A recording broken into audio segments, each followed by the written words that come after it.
Hello everyone, my name is CCG88 and welcome to episode 46 of the Refurbished Logo Evolution series. Last episode we looked at Guild, a British home video company. Today we're looking at another home entertainment corporation, but this one is a bit more interesting. We're looking at the Criterion collection. They re-release old films from the 1920s to the 1990s onto VHS, Laserdisc, DVD and Blu-ray. They began in 1984. Currently, Criterion has re-released over 1,300 films, and that number just keeps growing. They've collaborated a lot with an even older film distribution company, Janus Films, which was founded in 1956. Although both companies are incredibly popular for doing such a simple job, and I do love both of them, it's Criterion that's more fascinating logo-wise, and they've had 6 since 1984. Their first one looked like this. None of the logos have nicknames on the COG wiki, but I came up with a name for all 6 of them. I call this one Abstract Book, and it was used from 1984 to 1996, and it was seen again in 1999. I have 3 variants. One has a logo on a blue and black background,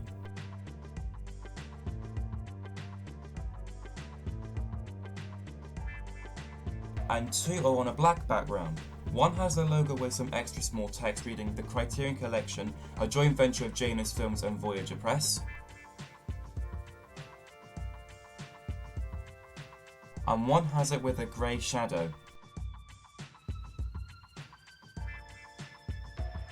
Even though it was used for 12 years, it was only seen on Criterion's Laserdisc releases as well as just one DVD in 1999, and since Laserdisc is such an obsolete video format, they're becoming harder to find. Still, this logo is fine, but it would be nice to see some animation. The next 2 logos are the rarest as they only appeared on 1 release each. The first of these 2 is this one. I've called it Turning Criterion, and it was seen on their Laserdisc release of the 1978 hit Halloween in 1994.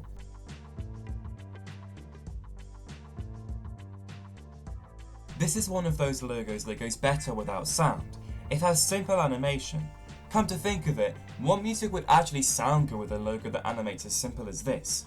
Reviews on the next Criterion logo are mixed. People call it a downgrade. It looks like this.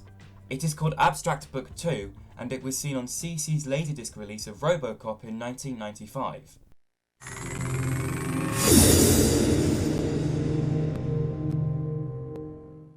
Logo fanatics have said this is a poor logo from the 90s, but I think it's okay. I think what ruins it is the music. I like the animation, but the suddenness of the music makes it poor. Well, at least it has some form of animation, unlike what Criterion came up with in 1997. I've nicknamed it the Abstract Eye, and it was used until 1999.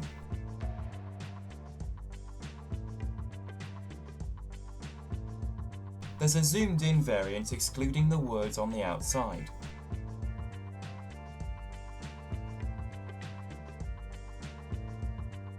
Based on the looks, it's a decent creation. It didn't last very long. The next logo brought back the use of animation, but it's unfortunately very limited.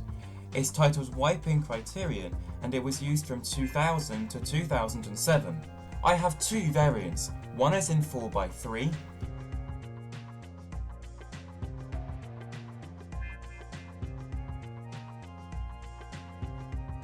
and one is in 16x9.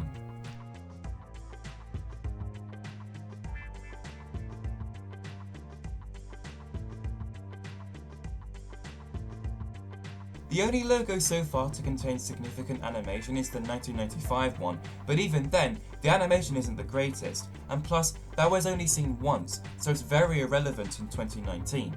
I'm glad this logo has some animation, but they should have come up with something a bit more exciting. Well, in 2007, near to Christmas, Criterion gave us this. It has the nickname Spinning Rings, and it's been in use since 2007.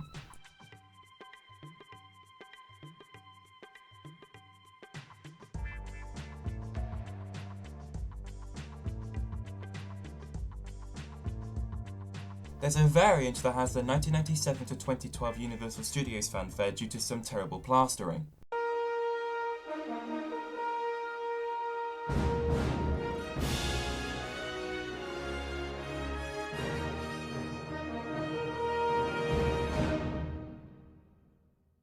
This is my favourite logo from Criterion. I like the concept of it and it flows really well. The animation is superb. Again, it's another logo that doesn't need music. It's a great way to finish off this episode.